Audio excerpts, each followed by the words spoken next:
Venezuela thought it was flexing its muscle by sending 1980s Air F-16s to buzz a U.S. warship. But the reality?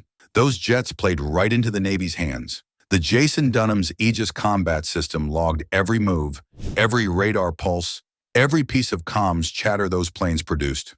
What looked like intimidation turned out to be a free training exercise for the U.S. in electronic warfare and threat tracking. And while Caracas celebrated a show of defiance, Washington walked away with data that will reshape its strategy in the region. Here's how provocation became U.S. preparation. Before we move on, please take a moment to subscribe to the channel and like the video.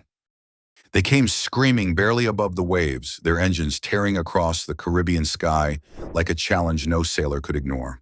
On the morning of September 4th, 2025, two Venezuelan F-16s broke across the blue horizon and dropped low, so low that spray from the ocean trailed behind their wings.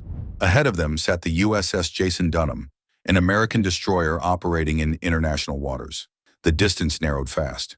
By the time the fighters ripped across the ship's bow, they were only a few hundred feet off the waterline, their shock waves rattling metal bulkheads and shaking loose the nerves of watchstanders tracking them on radar. From the deck, the pass looked more like an attack run than a flyby. The jets streaked forward, afterburners blazing, leaving the smell of scorched fuel in their wake. Every radar screen on the bridge lit red. Every sailor in a weapons station waiting on the command that, if given, would have launched defensive missiles within seconds. In waters this tense, where a split-second judgment decides lives, even one wrong turn of a Venezuelan flight stick could have been read as hostile intent. That's how close this maneuver was to sparking firepower neither side could take back. The use of afterburners told the real story. It wasn't a tactical move. Venezuelan pilots weren't suddenly trying to outmaneuver the destroyer's sensors, and they weren't conserving fuel. The glowing tails of those jets were meant to announce, "We're here," with as much raw noise and spectacle as possible. It was intimidation, pushed to the edge of safety, a visible metric of defiance that Caracas could celebrate back home. But from the Navy's perspective, the gesture carried more risk than flair. Lighting afterburners at that altitude and speed served no combat value. It only escalated the danger of a potential miscalculation. And this wasn't the first time. The very day before, the same destroyer had already been harassed in near-identical fashion. On September 3rd, the F-16s came screaming across the bow in their first pass. The Americans endured it calmly, logging the incident, closing ranks on their standard operating posture. But when the same jets showed up again on September 4th, the pattern screamed deliberate repetition. This wasn't just a routine patrol brushing close, it was theater, and every man and woman on the Dunham knew it. Now imagine yourself on that steel deck, the Caribbean heat already bearing down, the smell of salt mixing with the acrid trail of jet exhaust. Above, you hear not just the roar, but the ear-popping crack of sonic pressure. Each pass rattles the bridge windows, and somewhere below, sailors sit strapped into missile control consoles, fingers hovering near systems they've drilled on 1,000 times, but rarely faced in reality. Red floodlights cut across radar monitors, alarms beeped sharp as needles, and every pair of eyes speculated whether the next second would bring silence or the command to fire. Doctrine, however, demanded discipline. The Jason Dunham's commanding officers held their people to strict rules of engagement. No sudden moves. No retaliation unless legally justified. The Navy has drilled this restraint for decades because they know the difference between a war started and a war avoided often comes down to seconds of patience. That patience carried the moment. Weapons remained cold. Crew members held their bearings. And so the provocation ended without missiles tearing skyward and without a single explosion over the Caribbean.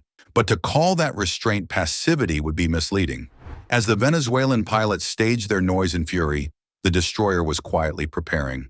Every system on board was listening, recording, tracking, feeding back a stream of data to intelligence teams a hemisphere away. The face-off on September 4th didn't end in combat, but it set the stage for a different kind of response, one that didn't require a single shot to leave its mark.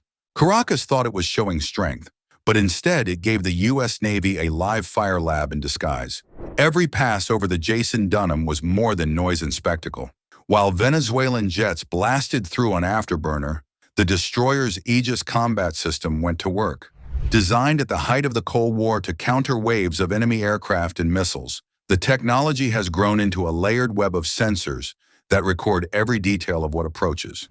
The system does not just see planes on a radar scope, it dissects them, storing raw data on emissions, maneuvers, and even the distinct heat signatures spilling from exhaust pipes. What looked like a flashy risk from the pilots was in fact an open invitation for data harvesting. The pass gave the ship exactly what it needed to build an extensive file. As the Venezuelan F-16s grew larger on its radar screens, the ship tagged every frequency used by their onboard radar. Every time a pilot keyed his radio, that too was logged along with modulation patterns unique to their communication gear. Advanced electronic support measures linked to Aegis tracked stray electromagnetic pulses the human ear could not even detect. Even the infrared cameras mounted quietly on the ship's mast captured the plume and shape of afterburner flames, information that can later reveal engine efficiency and maintenance levels. To sailors on deck, it may have felt like noise and light, but to the analysts waiting ashore, it was a detailed technical broadcast of Venezuela's remaining platform strength. The contrast between the platforms was stark. Venezuela's F-16s are holdovers from a purchase made in the early 1980s. Years of sanctions and a lack of spare parts mean avionics often rely on improvised fixes, software patches. Facing that were digital sensors so precise they can differentiate between aircraft of the same make and model by reading how pilots handle their throttles, or whether radar pulses are slightly weaker than standard settings. The Jason Dunham didn't just track aircraft. It caught them in a precision net woven tighter than anything Venezuela could shake loose from. As the fighters shrieked overhead, the ship's hardened computers were archiving everything. Rate of climb, abrupt turns, roll angles, distances kept from the deck. Bursts of communication chatter between cockpits and ground control. Every decision the pilots made was frozen into the memory of Aegis. Even something as subtle as how long they held formation, or how tightly they coordinated throttle adjustments, gave away training methods and cockpit discipline. That profile, once put together, is more than paperwork. It creates a fingerprint for Venezuela's combat air fleet, something that no repainting or radio silence can erase in the future. This was not the first time the U.S. turned provocation into an intelligence harvest. In the South China Sea, Chinese helicopters that strayed too close to American patrols ended up exposing rotor frequency signatures and comm channels later used to anticipate movements. In Yemen, bursts from Houthi missile launches revealed launch site coordinates and distinct electronic tells that became blueprints for defensive intercept plans. What Washington has become adept at is turning risk into free access, gathering a library of emissions and behavior traits without firing a round or launching a drone. Venezuela's showboating fit into that same pattern. Venezuela set out to prove strength, but what it staged instead exposed weakness.